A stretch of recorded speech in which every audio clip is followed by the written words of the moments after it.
magbayad. Joseph Tawag ha? mo, tatawag ako. Hindi ko dala ngayon yung credit card. Joseph, tayo ka pa Tawag pangalan mo, ko yun ha? tapos para may pa-reserve ka na, tapos babayaran ko Pero na. mo, malilit ka na lang. Nag-alam lang talaga ako. Parang Sep, Pasok ka na. masama pa Joseph, wait, magandang katawan mo, gubad-bad yun ang sabi dyan. Oo nga. Ano yan?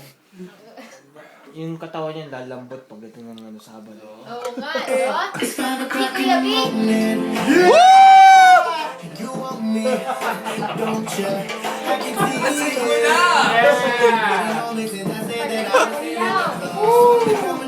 Pare, yung sayo nga niyo pare, kasal niyo pare. Pare, di ko na maalala eh. Pila mo!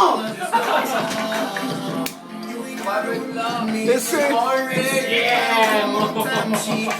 Ano ba yung pinag-usapan nyo kanina? So, si Joseph bibili ng lechon. Yung dalawa, Ruby. Ruby, so sa December 3, papayag ka bibili ng lechon, nakahati mo si Joseph. Oo? Yes? Joseph, pumayag ka na bibili ka ng lechon? Talaga, maniningil kami. Okay. ha? Maniningil kami niya. Ito mga witnesses. Witnesses ulit. Cheers tayo dyan. Para sa lechon! Para sa lechon! December 3! Lechon! Mga lechon! Sayang talaga. Ayun na ulog. Boring ba to? Saya-saya nga eh.